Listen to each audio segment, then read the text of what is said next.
Well, welcome to Prophetic Perspectives on Current Events. Got a full menu today. Of course, we want to use the grid for our discussion today. The three questions you ask in any situation, especially in a crisis. And of course, I got this from Colonel Moore, who the book was written, We Were Soldiers Once and Young, and of course the movie by the same title with Mel Gibson and all. That was an incredible movie, incredible book. But he, in it, brought up how he would seek in every situation to focus on three questions. What is happening? What is not happening? And what can we do about it? So this is what we've adopted. We try to ask in every major situation, and we try to ask it when we're evaluating things like current events that we're going to talk about today. We want to know what is happening, not just what the media says is happening, not just what the rumors are, everything else. We want to know what is actually happening and be able to discern and get down to the actual facts there. We also want to know what is not happening so we don't spend our times chasing things that have no value, wasting our time, attention, energy, going after things that aren't real. So you have to discern, too, what is just chatter, what is clutter. Excuse me. And then what can we do about it? What is our response to it? And I also would like to say, this is always true with anything I address concerning current events and times and all. Predicting something is not the same thing as advocating for it or agreeing with it even.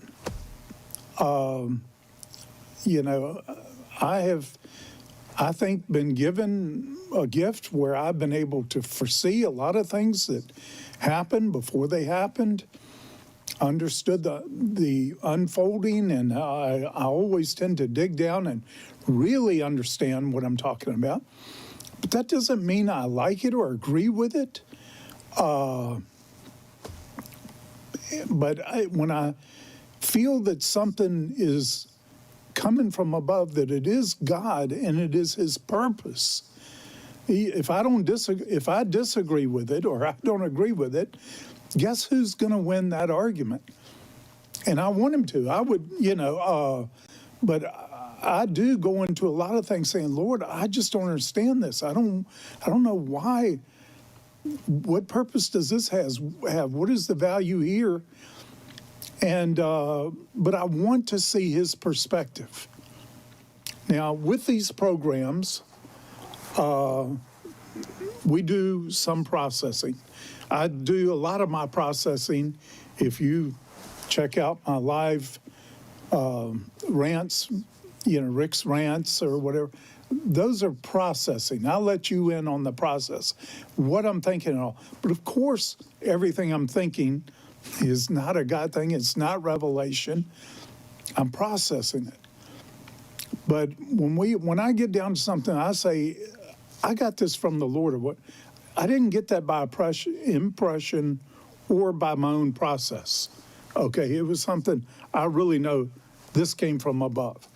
And there's a distinction there, but we need to understand the process too. And I think you need to, if you don't understand something that God is doing, you need to ask Him. And He, more than I think just about anything, wants to be our shepherd and He wants to be our teacher. So these are helpful when we take them to Him personally. But I want to talk about, we've got so many things we could talk about, and we are over the next few programs. But today I wanted to start with the Department of Justice is threatening, how they threaten parents that would challenge school boards about the things that are being taught to their children in our public schools, and our DOJ referenced them as domestic terrorists. Parents who were concerned about what is being taught to their children in our schools, and our Department of Justice said they're going to investigate them. And I think they've backed off a whole lot right now. This has raised the rage in America many degrees, no question about it, maybe more than just about anything recently, where parents are called domestic terrorists by our Department of Justice if they would challenge school boards. Then the amazing thing is, like, perfect timing, couldn't have been better. McAuliffe is running for governor of Virginia, Democratic candidate for governor of Virginia, comes out and says that parents have no business determining what their children are being taught in our schools. That has to be left to the educators. And it's like the Democrats couldn't believe he said it. Now, one thing that independents and conservatives have believed for a long time are that the Democrats really believe that what is taught to our children that God entrusts to us should be determined by the school boards, by the Department of Education, by the teachers' unions, and the parents have no business interfering at all in that. That is the craziest, most bizarre. That is totalitarianism at its very core and its very roots. And I do believe that you can use the term most, in this case, not all, but most leftists really do believe that. They would just never say it because of the incredible outrage it has caused in our nation, and it should. It absolutely should. God gave these children to the parents, and all the responsibility for raising our children is with the parents. Now, we delegate that responsibility by sending them to schools, and, I've never been very good at math and certain other subjects, and I want someone who is good to teach my children math, and I understand, but I have the responsibility to oversee what they're being taught. You guys know that. I know you understand that. But this is a symptom. This is a revelation of something much more deep, much deeper, much more sinister that is going on that we've been warning about and talking about for a long time. Now, one of the things, it attacks is our fundamental freedom of speech, First Amendment freedom of speech. Say that parents should not be able to go to a school board meeting and voice their concerns. They can get investigated by the FBI if they do that. I mean, that's chilling. That's totalitarianism. And then we have what is being exposed that is being taught to our children in public schools, the sick garbage in school curriculums now that's being imparted and taught to even elementary school children. It is over-the-top evil. I mean, it's not just wrong. It's evil. It's a core evil. To do this to children, what did Jesus say about those who would be a stumbling block to even one of his children? He said it would be better for you not to be born. This is more than being a stumbling block. This is worse than being a stumbling block. This is intentionally trying to put hooks of evil behavior in our children at the youngest ages. And that is being imparted through our public school curriculums. Look, we've got to be outraged. We need to not only go down to the school board meetings, we need to start demonstrating. We need to let it be known in every way we can. No, this is not going to happen to our children. If we let that happen to our children, the scripture says we are worse than infidels. Doesn't it say that, basic responsibility is to provide for your own. Those who do not provide for their own, members of their own household, are worse than infidels.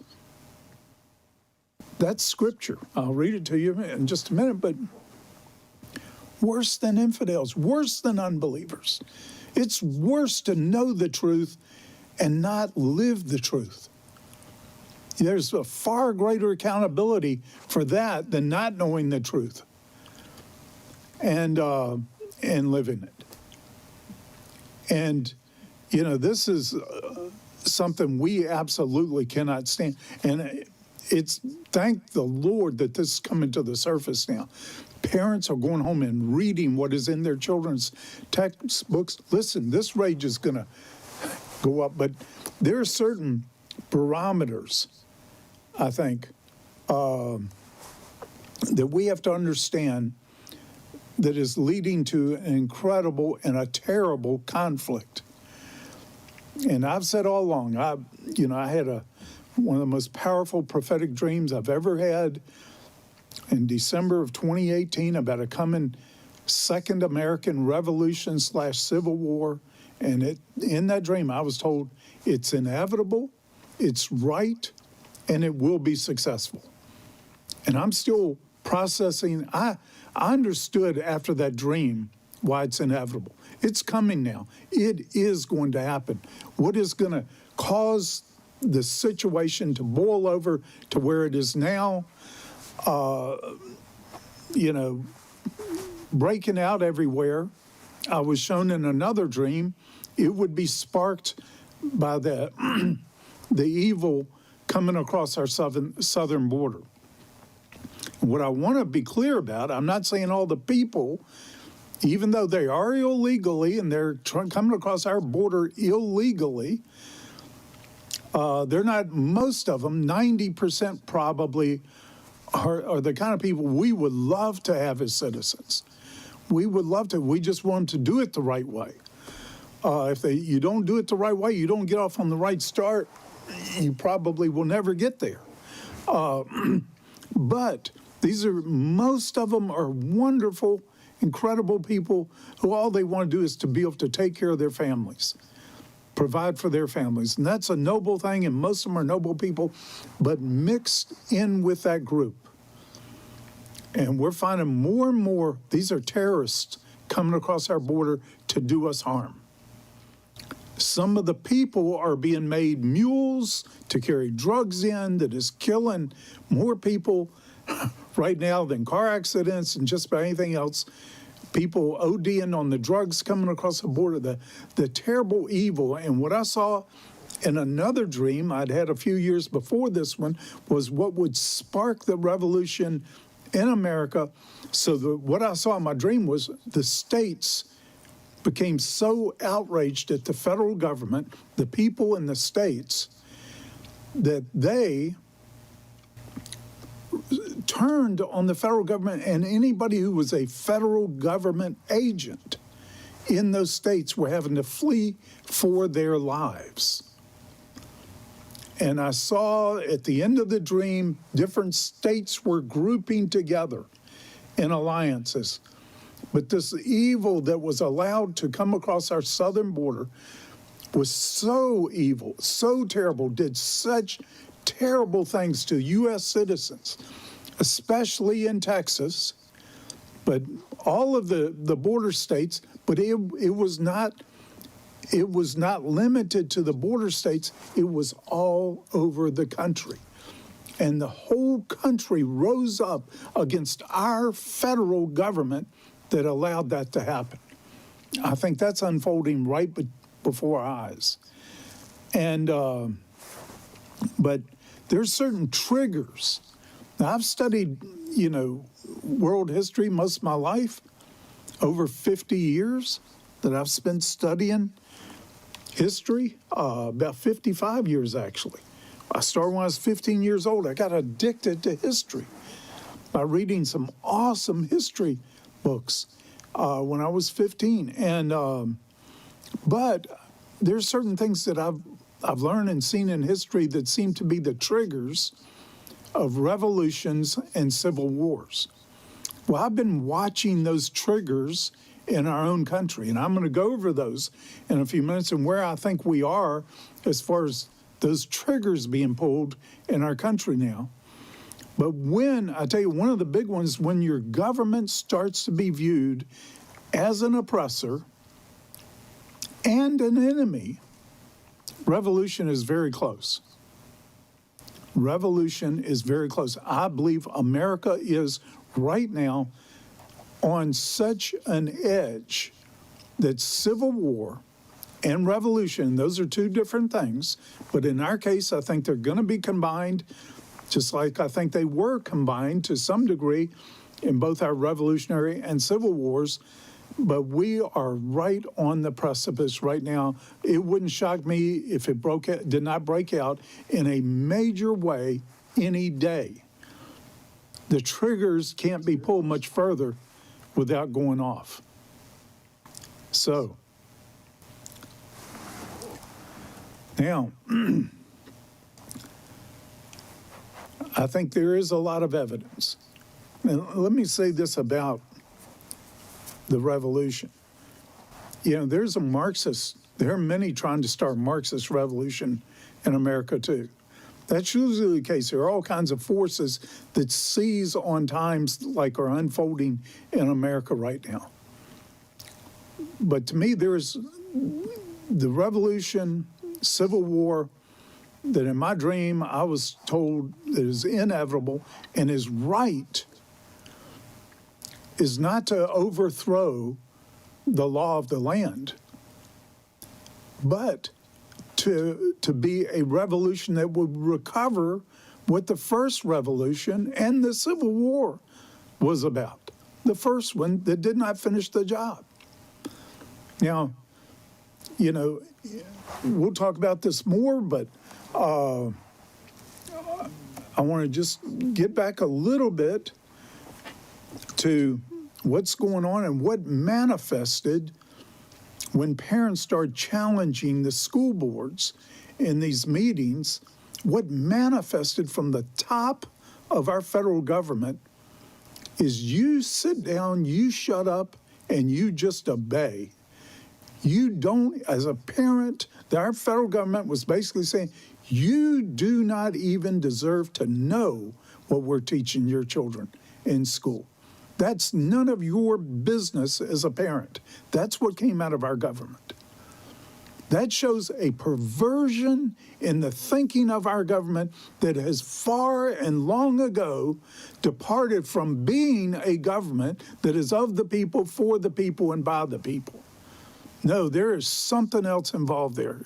For them to tell the people, sit down and shut up. To tell parents that about their own children. Think about how out of bounds that is. Now, to me, that's the clearest evidence yet, and there's a lot of other evidence of how our federal government has become an enemy of the Constitution. Yes, I did say that. I believe our federal government has not only become an enemy, it is the deadliest enemy to the Constitution of the United States that we have. The biggest, I believe it has become the biggest threat to our liberty. To me, that's evidence. And so what are we going to do about it? First, I think we need to really understand that nobody swears an oath to defend the federal government from enemies, foreign and domestic.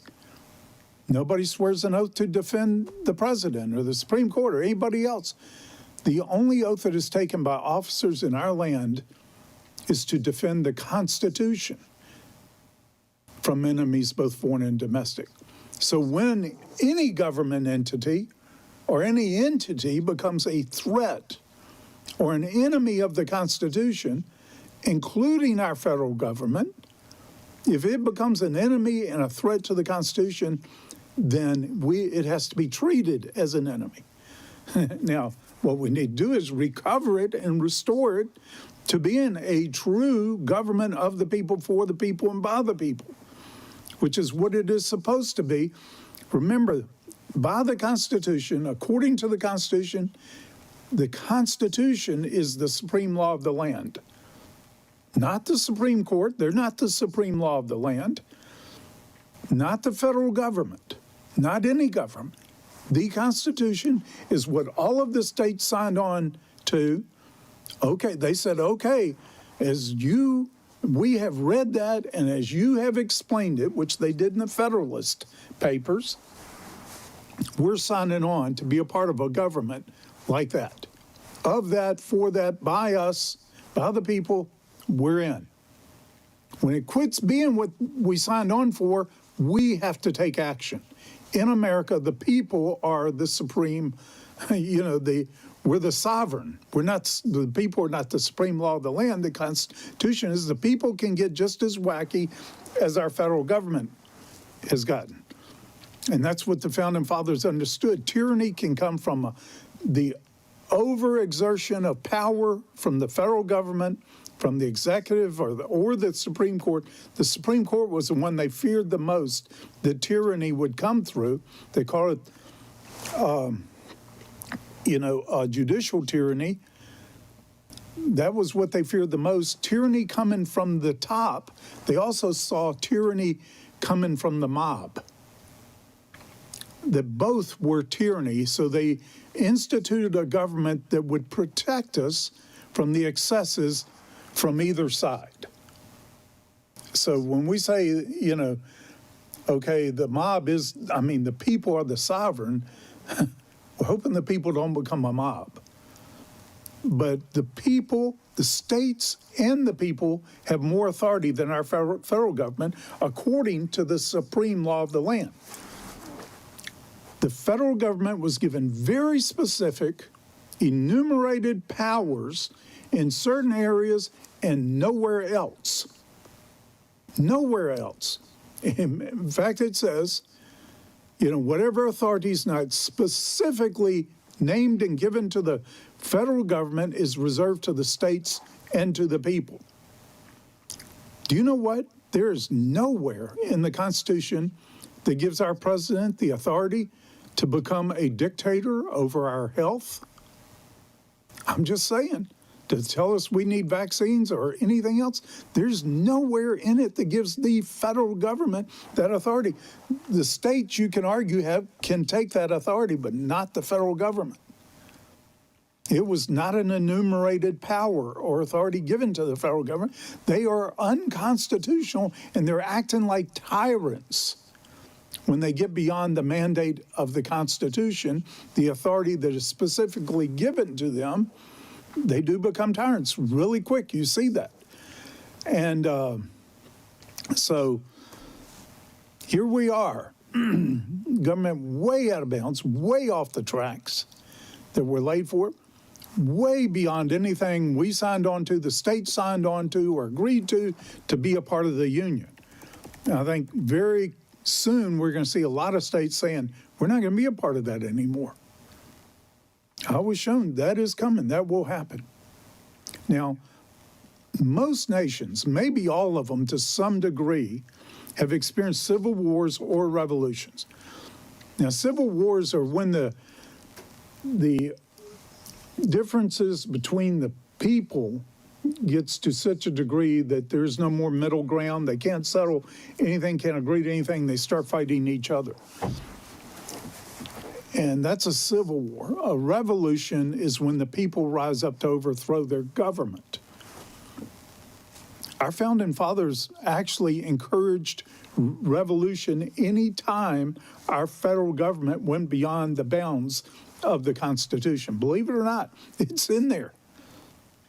And They rose up, they spoke about it, they taught about it, they said, we will not keep this democratic republic, this constitutional republic, if the people don't rise up and rein in anyone that deviates from these rails that we put this train on. So we can see the trends, signs, and conditions that indicate, I think, that both civil war and revolution are imminent. What are those signs? How do we measure them? All right, I do these things in my mind. This is not scientific, okay? But I'm going to share with you is an evaluation, and I don't consider myself, I'm definitely not a scientist. I don't even consider myself a historian. I write a lot of history and all, but I do it from the perspective of being a student of history. And I love history, and I study it out of love, and but I do not consider myself a historian either. But these are the ways I have evaluated things, and I've looked back to see these little grids and things I've made up at times for evaluating things to see how they would apply to situations in history, and I think they're pretty accurate. But they have not been tested scientifically. It's just me. So I'm not saying, thus saith the Lord. I'm not saying, thus saith science. I'm saying, thus saith me. And to the degree that you think I have insight into these things, you may want to pay attention. And I fully understand if you say, no, I'm not even going to listen to that. That's okay. But I believe historically, the biggest sign of an impending civil war is polarization to the point where there is no longer a middle ground. We're there. It's scary, but we are there. Another one would be when both sides start to view, this one makes it more serious, as the other side isn't just wrong, but they're a threat. They're the enemy. We're there. Both sides now look at the other, no longer as fellow Americans, as seditious, as the enemy. This rage and what it's already cost America to have this attitude towards one another, and I'm afraid we've crossed a line where it's not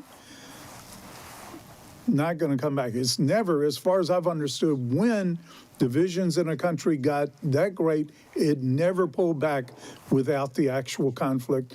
And afterwards, it's like, in high school, you always have fights, people fighting.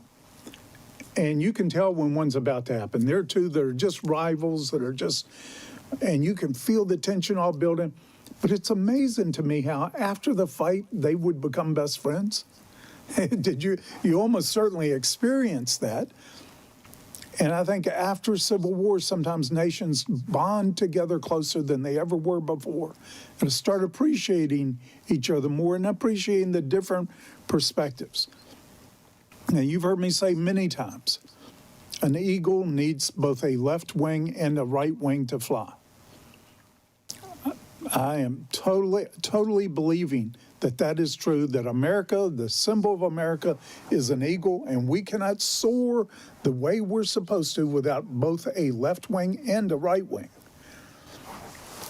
Now, I'm definitely conservative, lean, probably middle right. A lot of things I would be more moderate on than a lot of conservatives, but I look at things, and being an aviator, being a pilot, I know every airplane I flew needed both the left wing and the right wing. I'm not going to get rid of either one of them.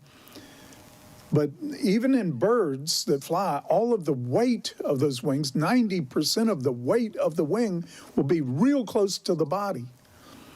If the weight starts shifting out to the edge or the extreme of that wing, you're crashing. You're going to come down. It has thrown the center of gravity off to the place where you cannot fly that way either. That has happened in America.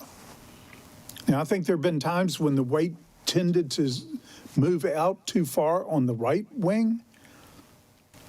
I think it's come back most of the time. I think at times it went out on the left wing, but came back. But this time now, we have, I'm afraid, crossed a line into the point where the weight has moved so far out on the left wing that it's bringing the whole country down. It is bringing the whole country down.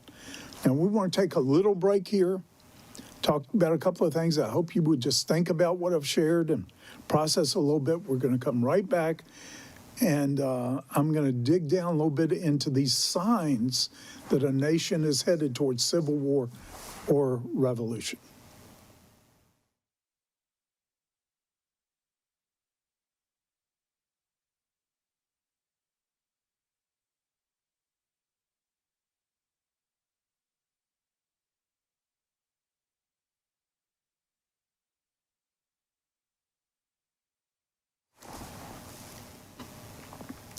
Okay, I was just talking about, in my studies of history, signs that a country's getting close to civil war or revolution, talking about the Civil War first. First one is when there's a polarization to the point where there's no longer a middle ground. The second one is when both sides start to view the other. This is a little more serious than the first one. They start to view each other as enemies, threats, not just wrong. And as a country, we've gotten there too. And I think one of the biggest signs that a nation is about to experience revolution is when more than half of the population begins to think of their government as a threat. I think we're there too. You may not think that, but I think more than half of the country believes that now. The government has gone from being of the people, for the people, by the people, to it is now the greatest threat to our Constitution. I personally do believe that.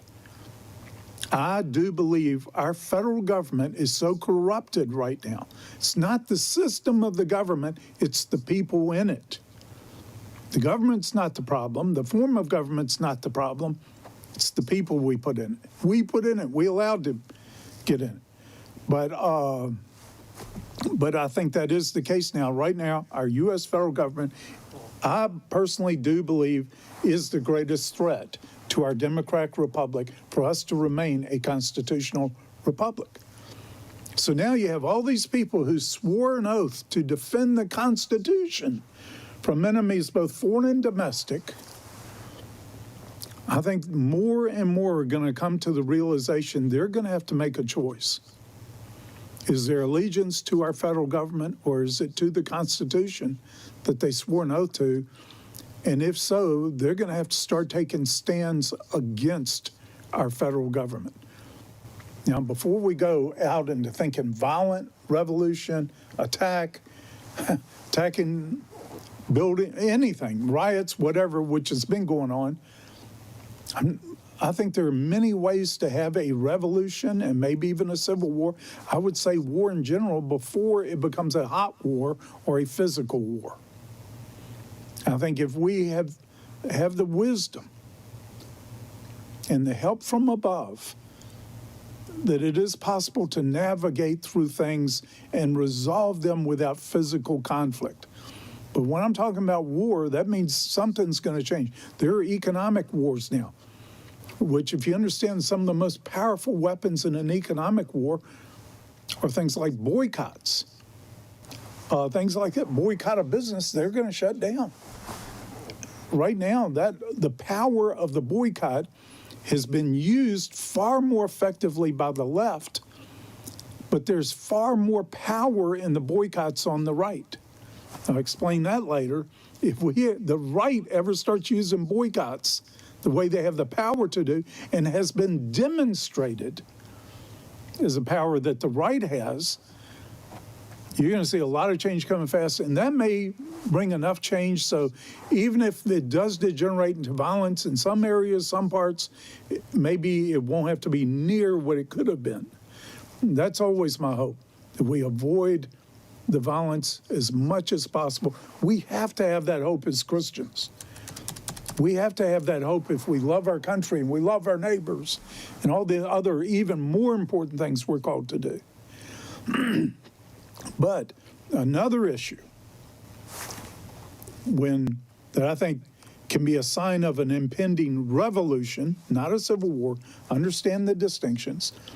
It's when our trust in the government to manage the affairs such as crime, the economy, other domestic and foreign threats, when that confidence or trust in the government to do that right is lost, or we don't think our government can defend us.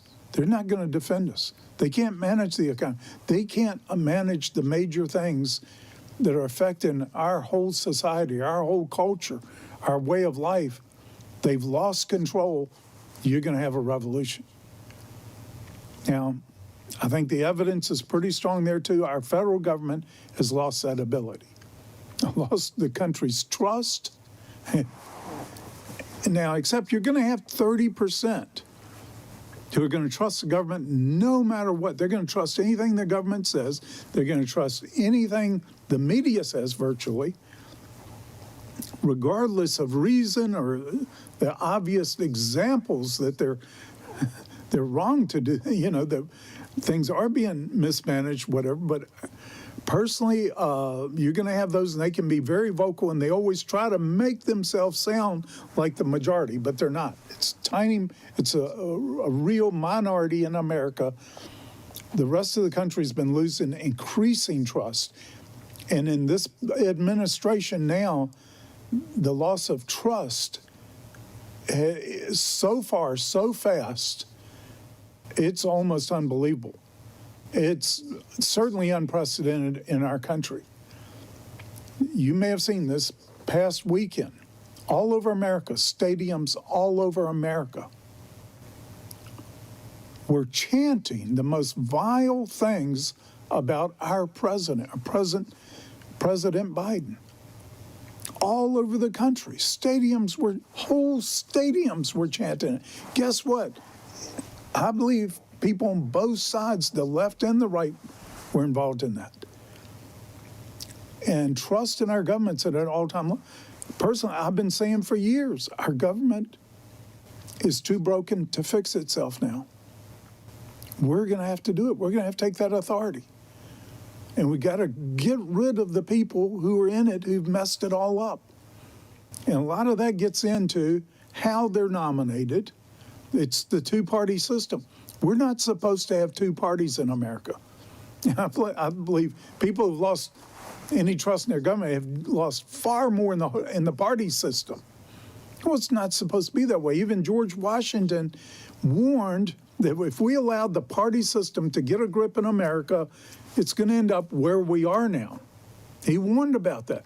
He said we should be able to debate anything, any problem, issue as just Americans. We don't need parties. Once you get the party system going, it becomes far more selfish. Pretty soon you're looking to pass laws that benefit your party more than the country. You're not thinking about the country's interests. You're thinking about your own or the party's.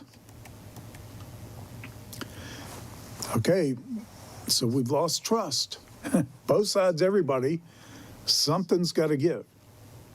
Next, when the integrity of the vote is no longer trusted, you're close to a revolution. The foundation of a democratic republic is the vote, the integrity of the vote. You know why most Americans who don't vote? Virtually everyone I've talked to, again, not a scientific study, but everyone I talked to that I remember a single one that did not have the same reason for not voting. They didn't believe their vote counted. They believe fraud. They believed fraud was whatever. In this last election, that ratcheted way up. It's not just the Trump supporters. I talked to a lot of liberals. They knew beyond any shadow of a doubt that election was fixed. There was no way. And even mathematicians said it was mathematically impossible for Biden to have won under the conditions that were shown. I mean, there's all kinds of ways. Okay, but anyway, we're there. Let's just stick with that. I think far more Americans than ever are concerned that your vote doesn't count. You know, it's being fixed now. Somebody is behind the scenes pulling the strings. That's a really dangerous place to believe. Whether you believe in that or not, the country believes in it. And that's what counts.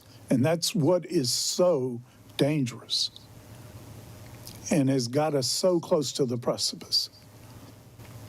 Another thing that is causing this boiling point to rise so fast is the media narrative. And then absolute intolerance for any debate or challenge to their narrative. The media and social media. You don't pull the party line, you're cut off. We're not going to let you be on this platform. That's, of course, fundamentally un-American, fundamentally counter to the First Amendment, right, freedom of speech. And that has dominated our country in recent times. That has brought the rage level to the place where I think any day it could boil over. I'm not wanting that. I'm praying that we have more time, that I know it is inevitable. There's going to be a point now where some things, it is going to go there. I'm just praying that that somehow there's been enough grace, enough wisdom, revival in America, everything else, to reduce it as much as absolutely possible from any kind of injury, death, or destruction in our country. Regardless of how inevitable it is, praying for the grace of God, let's restrain it as much as possible. But what I think where we are now, where we're headed, it looks like unprecedented conflict in our own nation. You know, this is a saying, if you don't change your direction, you will end up where you're headed. That's where we're headed, but we can still change our direction. Whenever there's such an overreaction to something, though, and an attempt to squelch any debate on it, you can be sure there's something really evil and really wrong behind it. Americans pretty much either believe that or they're starting to understand it. And they know whenever this has happened, whenever there cannot be free debate, there is something wrong with this agenda, something really wrong. Now, all the major indicators I've been talking about, and these are just a few, but they're the major ones. They're indicators of an impending internal conflict. We're in the critical zone. The rage level is going through the roof.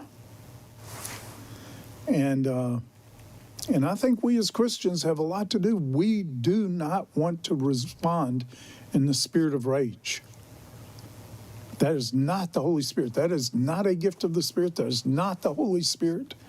But I'm saying it is gripping. It's getting to the point it is about to boil over. Okay, these are just a few of the things that we're saying. The first question, what is happening? Now let's just talk about a couple of things that are not happening and wrap this up. First thing is there's, on a government's part, no acknowledgement of these major missteps and these major failures. Absolutely no acknowledgement they ever did anything or thought anything wrong. Of course, with the incredible Afghanistan debacle, that any fifth grader could say, this is a major catastrophe, major chaos. Our president came out and said it was one of the greatest feats in American military history. How could someone be that out of touch? Or how could someone insult the whole country to say that they were so simple they would actually believe that? seeing with our own eyes what is going on. It's like the saying, are you going to believe your eyes or are you going to believe what I tell you? Well, our president obviously believes he has the power to tell us something and we'll believe it. No, the country did not believe it. He lost so much credibility over that thing. Now, remember John Kennedy. I think one of our great presidents, many ways. Today, he would be considered an extreme right-wing president because of his beliefs. But John Kennedy, one of the first things that happened in his administration was the debacle of the Bay of Pigs invasion of Cuba. A total disaster. And he knew about it, he allowed it to go on, and then he didn't pull the trigger to support it the way it had to be supported if it had any chance of being successful. It turned to a catastrophe. He went on television and said, my fault, I messed up. And he said, I mean, he really didn't just have a thing on his desk saying the buck stops here. He took the buck. He said, I am the one who messed that up. He didn't try to blame the CIA. He didn't try to blame anybody's plan or anything else. He said he took the blame. Did not blame shift. And you know what? Trust in him as our president went sky high. Both sides. Republicans who didn't like him at the time, they say at least we have an honest man in office. We don't have politicians that are honest.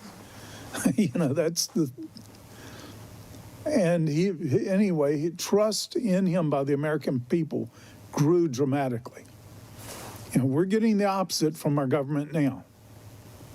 Look at the worst failures, and they're calling them great successes. Just shocking. And we trust in the courts to do what we think they are supposed to do. What is their duty to do? We won't touch it. So we've lost hope in all three branches of the federal government. Lost trust in a lot of ways, and both sides. It's not a good situation. Something's got to give, and it will. I do believe our government is too broken to fix itself. It's up to the states and to the people to rein it back in and get it fixed and get it back on the rails. The federal government itself is not going to be able to do this. I'm just saying, I could elaborate on that for a long time. But again, the thing we've got to get back to, I think, is the Constitution. That was what everybody signed up for. I really, when I hear politicians, especially in Washington, saying something is constitutional now, you can almost bet on it's the opposite. And when they say something's not constitutional, you can almost believe it is constitutional. Whatever they're saying, you can almost now always believe it's the opposite of what they're saying. But, how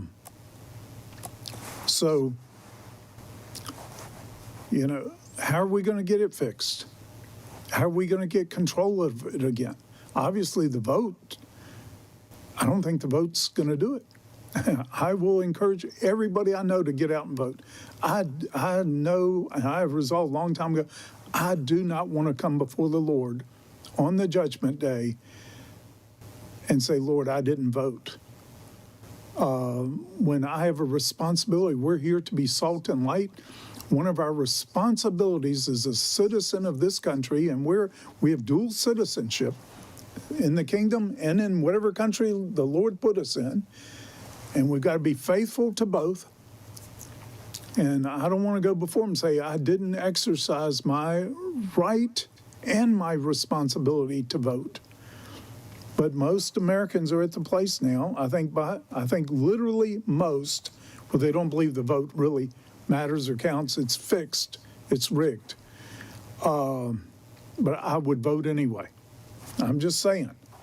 And we'll talk about the election thing in depth later. But what can we do? And I think there was an example, and I knew when it was happening, this is something our country is going to go through.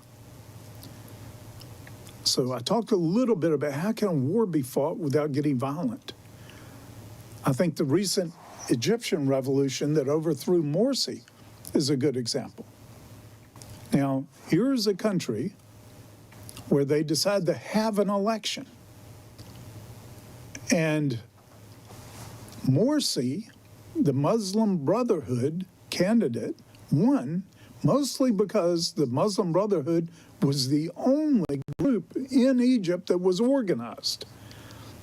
And they organized the vote, and they got the vote. Morsi was elected, and then he immediately started doing things which were contrary to what had been promised, what the people expected. But he was the constitutionally elected leader. But then when he started violating the agreement, the Constitution, the people took it into their own hands. They saw him, and he said, one man, one vote, one time. Like, you're not going to have another election. You got us now. We're it from now on. We won that vote, and we're going to fix things so you never get a vote again. And people stood up. They came out by the tens of millions into the streets. Now, to me, I would rather see that happen here in our country. I believe it will happen. I would definitely be out there with them. I'd rather see that than people fighting in the streets with literal weapons. I think if something like that, if the people can express themselves, see the change come, see the change implemented, we can avoid much of the devastation of the coming revolution, civil war. We need to have a discussion on martial law. It is the worst option, but there's a time when it becomes the only option. The real key is who's the marshal? Where's the marshal going to take us? To me, I've been praying since 1987 when I was shown we were headed for a revolution, civil war. Now, up until 2018, I believe we could change our direction and not have to have it. I believe that about prophecy, as we see in Scripture, some of the real negative things that were prophesied, they repented, appealed to the Lord, and their destiny was changed. I was saying we're going to change our destiny. We're not going to have that. Well, in 2018, I understood, no, we've crossed some lines. We're headed for it now. It is going to happen. So I went from that point, from trying to do everything to avoid it, to saying, okay, now we got to get ready for it. How can we get ready for it? How can we see it be successful, right? And, you know, and that's been a process too, but, you know, we've got to demonstrate. That is a basic American right. It is in our Constitution. I believe you're going to see multitudes taken to the streets. Those multitudes all over America chanting, it seemed like every major venue, college football game in the country was doing the same chant all over the country. I'm just saying, number two, a way we can deal with is boycott. The left has brilliantly used the threat of boycotts to control America, control the biggest corporations in America. And those corporations are going to find out that was a huge mistake. They're now numbered as with the enemy. So, but I think the right has proven they've got far more power in the boycott. When they have done it naturally, organically, without leadership, it was far more powerful. Remember when Phil Robertson of Duck Dynasty said some things people didn't like, and they resolved, you know, I mean, they just started pulling their products, threatening to pull the programs, everything all over the country. And I tell you, people rose up and said, no, you're not. They said to major restaurant chains, you do that, we will never darken your doors again. And boy, the back off all over the country. And then when the LGBTQ said they're going to shut down Chick-fil-A. They're going to shut down this restaurant chain. Chick-fil-A had never had more business in their history. And I believe a huge increase of the business they are still experiencing because of that. That was not led by anybody. There was no national campaign. The people rose up. And that shows how willing the people are to respond. And it shows where they're going to respond from.